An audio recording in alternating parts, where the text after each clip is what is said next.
Bab 7. Guru, apakah kamu mengatakan bahwa gadis ini mungkin dalam masalah?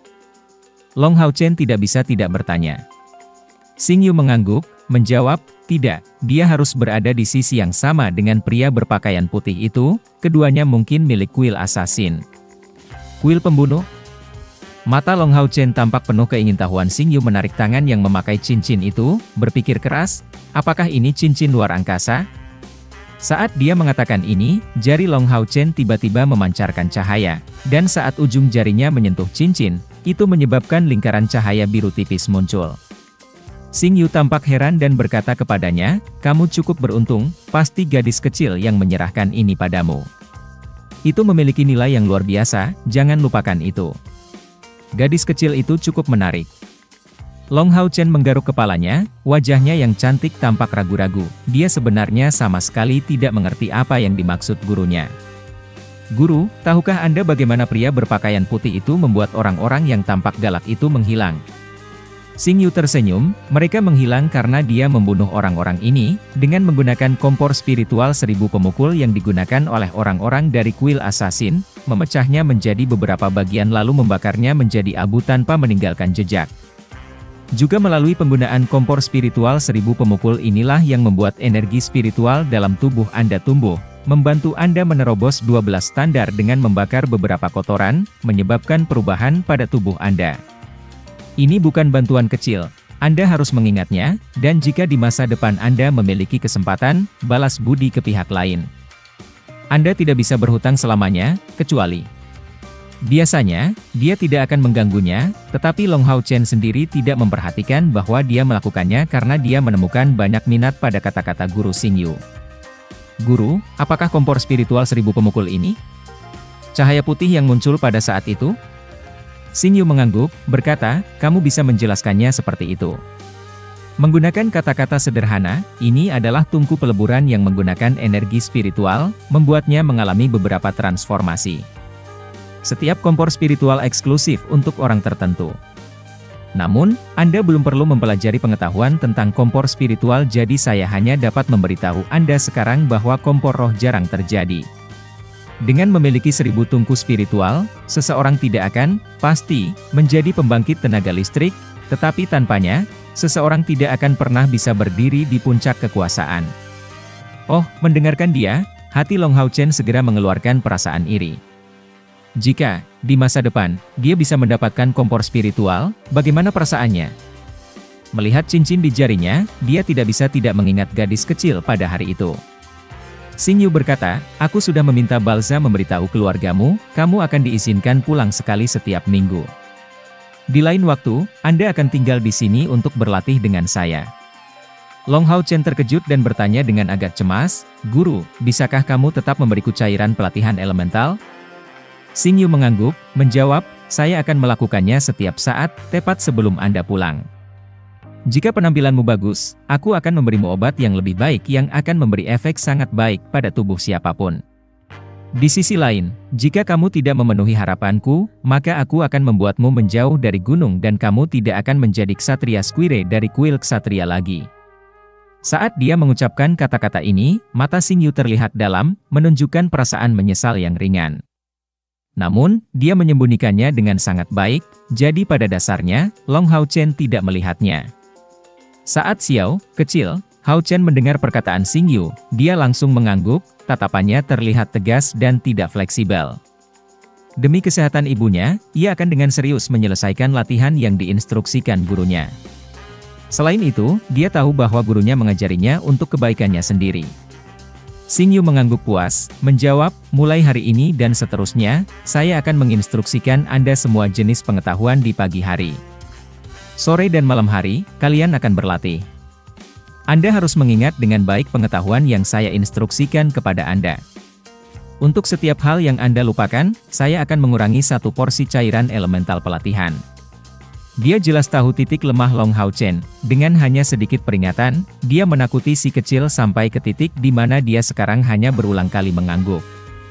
Xing Yu berkata, katakan padaku apa yang kamu ketahui tentang aliansi kuil. Long Hao Chen menjawab, instruktur Balza mengajari kami bahwa aliansi kuil adalah aliansi yang mencakup kuil ksatria, kuil prajurit, kuil assassin, kuil penyihir, kuil imam, dan kuil spiritual.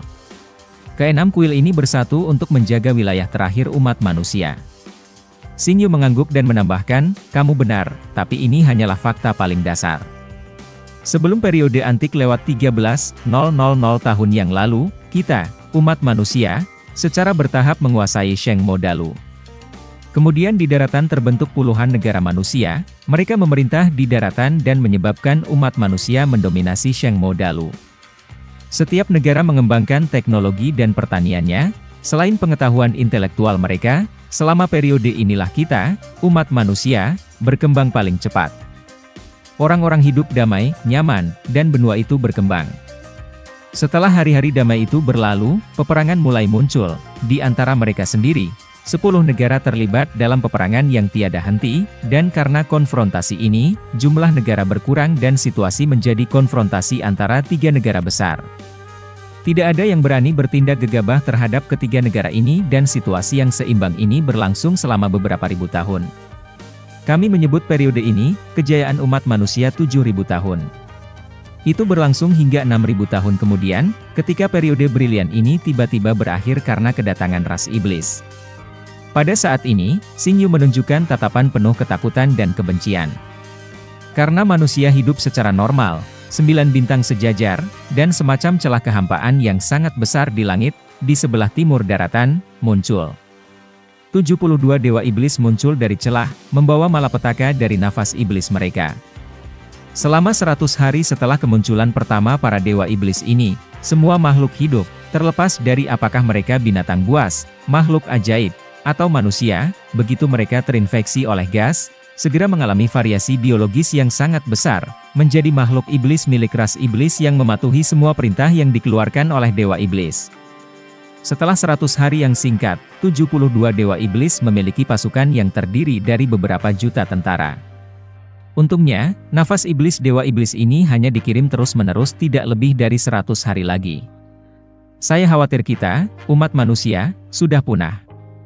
Long Hao Chen hanyalah seorang pemuda awal, dia tidak memiliki banyak tanggung jawab dan dia tahu itu jadi dia mendengarkan narasi Xing Yu seolah-olah dia sedang mendengarkan cerita.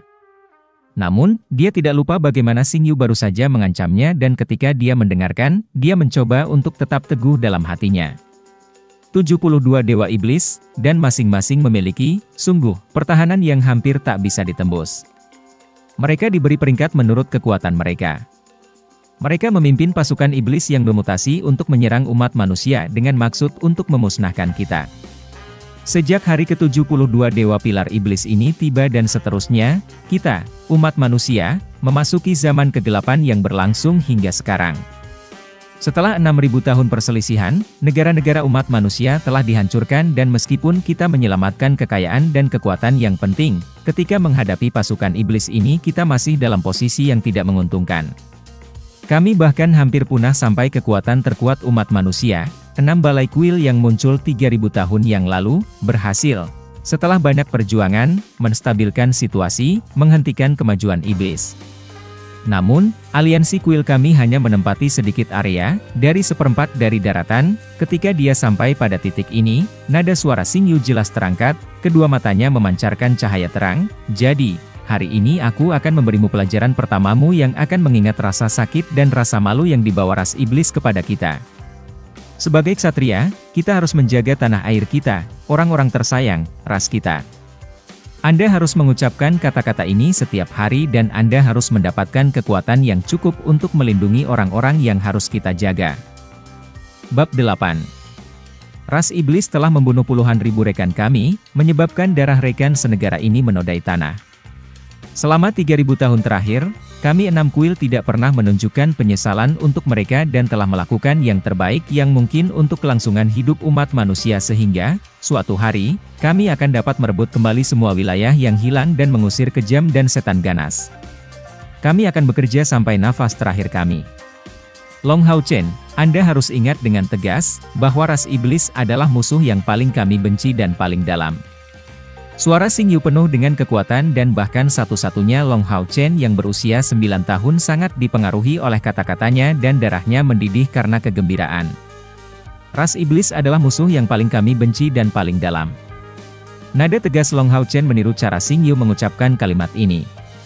Xing Yu mengangguk, kami akan memusatkan semua upaya kami untuk mengusir mereka dari tanah air kami, untuk merebut kembali wilayah kami yang hilang, dan untuk melindungi yang penting kami.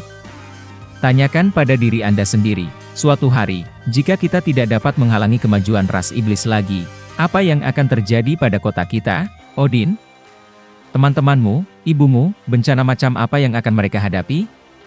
Saat Long Hao Chen yang pandai melakukannya, dia menggigil tak terkendali, dan penampilannya menjadi ganas. Melihatnya, mata Xing Yu mengungkapkan ekspresi puas, dia secara alami dapat melihat bahwa anak kecil ini telah menyimpan semua yang dia katakan padanya dengan kuat dalam pikirannya. Hari ini, saya hanya akan mengajari Anda pengetahuan sejarah sebanyak ini. Mulai besok, saya akan memberitahu Anda tentang asal-usul 6 candi besar. Kemudian, saya akan mengajari Anda tentang menulis serta beberapa pengetahuan tentang ras iblis. Setelah sepanjang pagi, Long Hao Chen tenggelam dalam berbagai cerita yang diceritakan Xing Yu kepadanya. Dibandingkan dengan mantan instrukturnya, Balza, hal-hal yang diajarkan instruktur baru ini kepadanya sangatlah berbeda.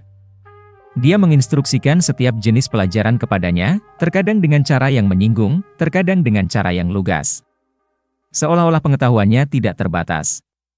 Pada suatu pagi, Long Hao Chen menemukan bahwa dia telah belajar banyak, yang membuatnya langsung seperti gurunya, Xing Yu. Besok pagi, saya akan memberi Anda pemeriksaan tentang semua yang saya katakan hari ini. Sekarang, ayo makan. Anda akan memiliki istirahat setengah jam sesudahnya. Mengatakan ini, Xing Yu tampak lebih normal dari biasanya, dan dia segera berjalan ke meja kayu. Energi panas yang menyengat melonjak keluar dari tangan Xing Yu dan, di bawah tatapan tercengang Long Hao Chen, makanan segera mengirimkan uap panas dan padat. Semangkuk besar nasi terisi penuh yang tampak seperti berkilauan, dengan 4 porsi besar hidangan yang dimasak, 2 daging dan 2 sayuran. Karena keluarganya selalu kekurangan uang, dia tidak pernah makan makanan enak seperti itu. Hanya dari melihatnya, mata Long Hao Chen tampak terpesona. Xing Yu mengeluarkan 2 pasang sumpit, makan. Jika sudah selesai, kamu bisa istirahat sebentar. Long Hao Chen tiba-tiba bergegas untuk berdiri di depan Xing dan tiba-tiba berlutut di hadapannya, mengeluarkan suara, "Paf." Apa yang sedang kamu lakukan? Jangan beritahu saya bahwa Anda tidak tahu pria memiliki emas di bawah lutut mereka, bagaimana mereka bisa dengan mudah berlutut di depan orang lain. Xing Yu memarahinya dengan marah. Long Hao Chen menunduk, berbicara terbata-bata, "Guru, saya, aku, setelah sedikit bantuan, kamu akan berlutut di depan orang lain seperti ini, jangan bilang aku sedang mengajar serangga penurut." Suara Xing Yu menjadi lebih keras. Long Hao Chen mengangguk, "Guru, saya ingin meminta, bolehkah saya makan lebih sedikit setiap hari, sehingga ketika saya pulang saya dapat membawa makanan untuk ibu. Ibu juga belum pernah makan makanan enak seperti itu." Keganasan Xing Yu tiba-tiba menjadi tumpul, dari kemarahan aslinya tidak ada yang tersisa, dan dia sekarang tampak agak lamban. Karena Long Hao Chen masih menundukkan kepalanya, dia tidak menyadari bahwa, pada saat ini, bibir guru baru yang misterius ini tiba-tiba bergetar sedikit dengan kedua matanya yang bahkan lebih berbinar. Perlahan berdiri, Xing Yu mendorong pintu dan pergi, tetapi suaranya dikirim kembali, "Berdiri dan makan. Saya berjanji kepada Anda bahwa selama Anda benar-benar mengikuti latihan saya dan memenuhi persyaratan saya akan meminta seseorang mengantarkan makanan untuk ibumu setiap hari." "Terima kasih guru." Long Hao Chen sangat gembira, lututnya berputar ke arah pintu, yang membuat beberapa suara ping ping ping sebelum menutup, lalu dia bangun, akan mulai makan makanan yang menarik ini. Xing Yu berdiri tepat di belakang pintu, melihat ke langit. Dia adalah satu-satunya yang bisa mendengar kata-kata ini yang dia ucapkan, kesederhanaan, kejujuran, kasih sayang, keberanian, keadilan, pengorbanan, ketekunan, cinta, keadilan. Apa kekurangannya? Apakah dia benar-benar seorang satria bawaan? Ketika dia kembali ke kabin, Long Hao Chen sudah selesai makan siang, tetapi masing-masing makanan memiliki setengah bagian tersisa, dan semangkuk nasi diletakkan di depan kursi Xing Yu. Saat dia melihat dia kembali, dia bergegas untuk berdiri dan dengan hormat menyapanya. "Kamar di sebelah adalah milikmu, pergilah ke sana dan istirahatlah. Saya akan menelepon Anda pada waktu yang ditentukan." "Iya." Long Hao Chen benar-benar berpikir bahwa Guru Xingyu adalah hadiah yang dibawa oleh surga kepadanya, dan pergi beristirahat dengan sangat gembira. Setelah setengah jam, Xingyu memanggil Long Hao Chen. Dari sore hingga malam, kalian akan berlatih. Ini adalah untuk Anda. Xingyu memberi Long Hao Chen sepasang pedang bambu hijau tua. Pedang bambu jauh lebih ringan dari pedang kayu manapun yang pernah digunakan Long Hao Chen, dan gagangnya, meskipun ringan, masih cukup kuat. Xingyu menarik lengannya, melompat sekali lagi menuju puncak gunung dan, dalam beberapa saat, dia telah membawa Long Hao Chen ke suatu tempat di tengah jalan ke atas gunung. Menunjuk ke batu besar di depan mereka, Xingyu berkata, ini adalah sarang semut burung hantu alami. Di dalam, akan ada ribuan burung hantu semut. Meskipun serangga ini bukan binatang ajaib, mereka sangat agresif, terutama terhadap penyusup. Jangan lupa untuk menggunakan pedang bambu ini untuk melindungi diri sendiri. Dengan penjelasan sederhana dan bahkan tanpa menunggu Long Hao Chen untuk memahami masalah ini, Xingyu menendangnya ke arah batu besar dan Long Hao Chen menangis karena dia dikirim ke dalam gua yang gelap gulita. Tubuh Long Hao Chen mendarat di atas sesuatu yang lembut dan meskipun telah jatuh dari ketinggian 5 meter, dia masih sadar. Batu besar di atasnya yang digunakan untuk memblokir pintu masuk sampai Xingyu memindahkannya untuk mendorong Long Hao Chen ke dalam gua, dan sekarang dia samar-samar bisa melihat hingga 10 meter di sekitarnya. Juga pada saat ini, dengan suara dengungan, Long Hao Chen bisa merasakan di sekitarnya beberapa makhluk dekat yang terbang dari segala arah. Pada saat ini, dia mengerti apa yang dimaksud Guru Xingyu dan mengacungkan sepasang pedang bambu. Namun, apa yang dia pelajari di Odin Hall hanyalah keterampilan memotong, dan menusuk paling dasar, dan di hadapannya adalah semut burung hantu yang tak terhitung jumlahnya yang berada dalam hiruk-pikuk. Dalam sekejap, tubuhnya banyak digigit dan disengat. Rasa sakit yang hebat menyebar ke seluruh tubuhnya, membuat Long Hao Chen mengucapkan beberapa tangisan yang menyedihkan dan pedang bambu di tangannya segera berhamburan. Ini adalah salah satu metode latihan yang akan saya instruksikan dan juga ujian pertama Anda. Jika Anda tidak dapat menahan ini, Anda dapat pergi besok. Suara Xingyu menyebar ke telinga Long Hao Chen, membuatnya panik dan kehilangan ketegasannya, tetapi keparahan rasa sakit tubuhnya bahkan lebih besar daripada efek kata-kata ini. Pakaiannya tidak bisa menahan gigitan semut burung hantu lebih lama lagi dan pedang bambu di tangannya yang melambai dengan tidak teratur jelas mengenai banyak tubuh. Aku bisa menahan ini. Long Hao Chen berteriak.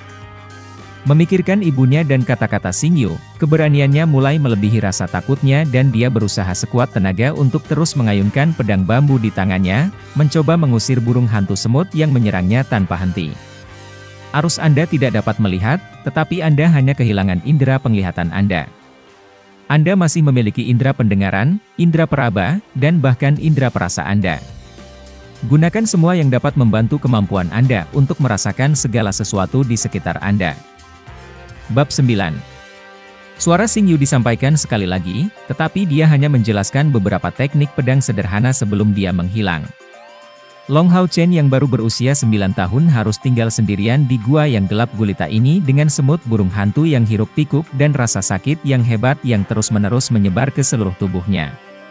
Karena rasa sakit yang parah, kecepatannya melesat beberapa kali, tetapi ketika dia memikirkan ibunya, keberanian melonjak keluar dari hatinya.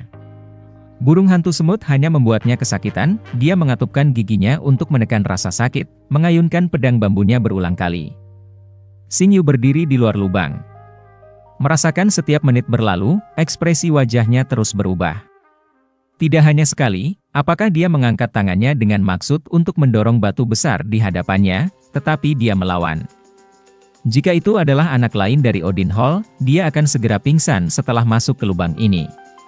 Namun, Long Hao Chen masih sadar, terus-menerus mengerahkan dirinya untuk melawan semut burung hantu itu. Mereka tidak beracun, tetapi dapat dengan mudah membawa rasa sakit yang hebat kepada orang-orang. Tubuh panjang 1/3 decimeter atau 1 cun. Mereka tidak hanya sangat keras, tetapi mereka juga memiliki kekuatan serangan yang luar biasa. Ekspresi di mata Xingyu terus berubah, dia benar-benar melatih Long Hao Chen dengan metode ekstrim. Selama Long Hao Chen bisa menahan ini, kekuatan mentalnya yang sangat berbeda dari orang biasa akan dapat berkembang secepat mungkin. Pelatihan ini juga memiliki banyak manfaat lainnya. Itu akan memalsukan keinginan besi untuknya. Setelah setengah jam penuh, Long Hao Chen merasa seperti dia melewati 1 abad di sini. Seluruh tubuhnya sudah mati rasa karena rasa sakit. Dia tidak bisa lagi mengayunkan pedang di tangannya dan tubuhnya yang lemah tenggelam dalam keadaan koma.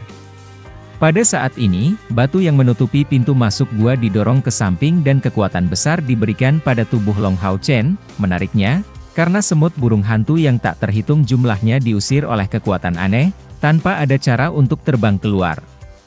Untuk menghindarinya, ini mungkin semua dilakukan oleh Xing Yu, tetapi saat dia melihat Long Hao Chen, menarik napas dalam-dalam, bisa dilihat dalam tatapannya bahwa dia tidak bisa mengendalikan perasaannya lagi.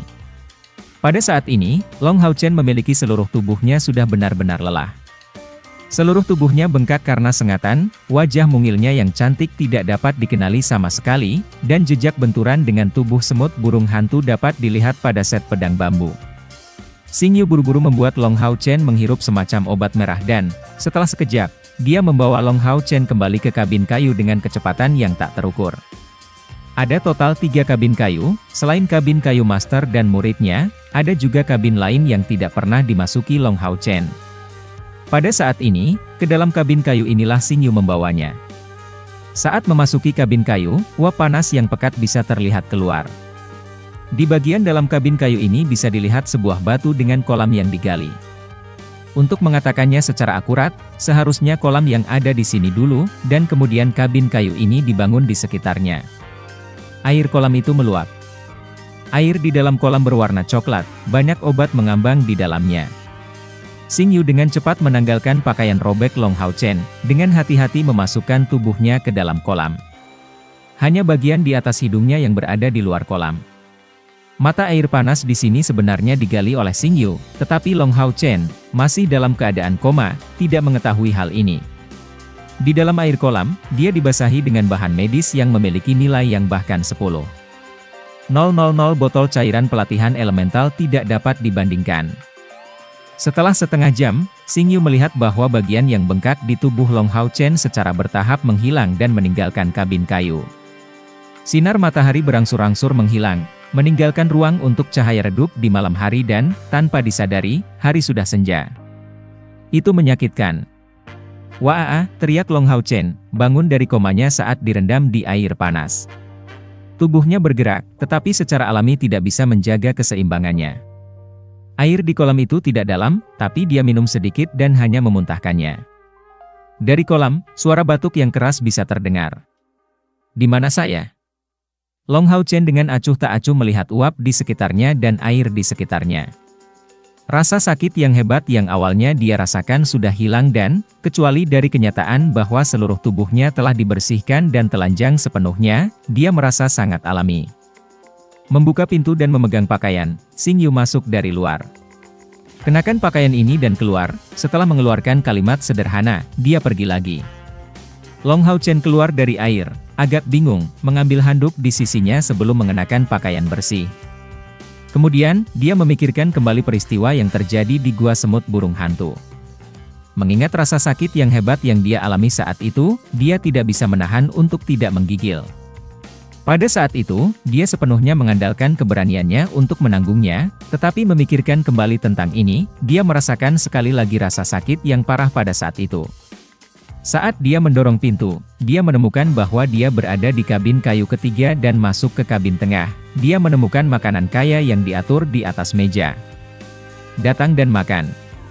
Xing Yu bertindak seolah-olah tidak terjadi apa-apa, menunjuk ke makanan di atas meja dan mulai makan. Melihat gurunya, Long Hao Chen dengan terbata-bata berbicara, "Guru, ayo makan dulu." Xing Yu menatapnya dengan tatapan tegas.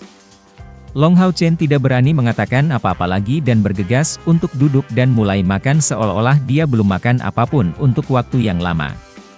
Dia sangat lapar malam ini, nafsu makannya 3 kali lebih banyak dari biasanya.